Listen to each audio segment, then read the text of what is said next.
नमस्कार, मैं हूं सिकंदर कुमार और आप देख रहे हैं हमारा यूट्यूब चैनल टेलीकॉम गुरु सिकंदर कुमार फरलले। आप हमारे फेसबुक पेज sikandarjournalist@gmail.com पर भी हमसे मेरी मुलाकातें होती रहेगी। दरअसल अभी बरसात का दिन है और मदर प्राइड कोशिश करता है कि कुछ सावधानियां बच्चों के साथ में शेयर करें और समाज के लोगों के साथ में भी शेयर हो, ताकि इस बरसात में जब वज्रपात हो यानी लाइटनिंग हो, बिजली जब गिरे तो उससे हम अपने आप को कैसे बचा सकते हैं, उसका क्या तरीका है, कुछ मैं आपके साथ में शेयर कर रहा हूँ।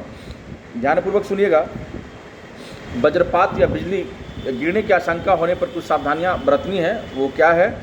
नंबर 1 कि पहले हम लोग को खुले स्थान से बचना होगा। खुले स्थानों में जब बारिश हो रही है तो वहाँ जाने से बचना होगा, यानी वज्रपात के दौरान खुले स्थानों से बचें और सुरक्षित स्थानों पर जाएं।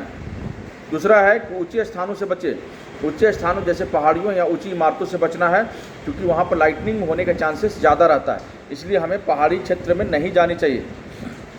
पेड़ के नीचे ना खड़े हों। सबसे जो इम्पोर्टेंट चीज़ है कि पेड़ के नीचे खड़ा नहीं होना है, यानी कि पेड़ों के नीचे खड़ा होने से बचे, क्योंकि बिजली ज़्यादातर पेड़ के ही नीचे गिरती है। इसलिए कोशिश करना है कि हम पेड़ के नीचे ना जाएं। दरअसल इससे पहले घटना घट चुका है। कल्याणपुर का ही एक व्यक्ति थे जो कि महुआ चुन रहे थे पेड़ के नीचे, और बारिश हुआ और पेड़ के नीचे ही उन्होंने शरण लिया, लाइटनिंग हुआ और उनकी प्राण पखेरु उड़ गया।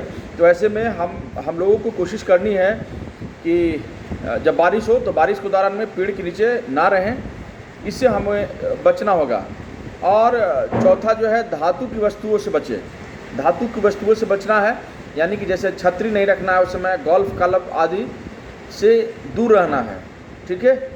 और पाँचवा में, यदि आप बाहर रह रहे हैं, तो अगर किसी कारणवश से आप बाहर चले गए तो ऐसे में हमें क्या करना है भाई, कि अगर आप बाहर हैं तो किसी सुरक्षित स्थान जैसे घर या भवन में जाएं। कहाँ जाना है? घर या भवन में भाग जाएं। अगर ऐसा संभव नहीं है तो खुले स्थानों में खड़ा होकर अपने पैरों को क्या करना है?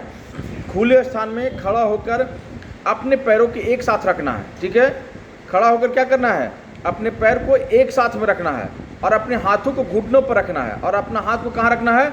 घुटना पर रखना है, ठीक है। तो ऐसे में क्या होगा कि आपका जो लाइटनिंग का जो चांसेस होगा वो आप पे नहीं होकर के वो उसका एरिया होगा वो दूसरा और हो जाएगा।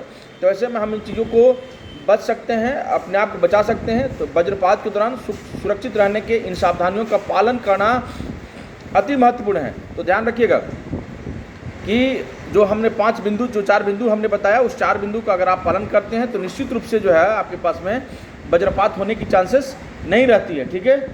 इसलिए ध्यान से इस बात को मेंशन कर लेना है कि हमें इस प्रकार की चीज़ें ना हो, करेक्ट।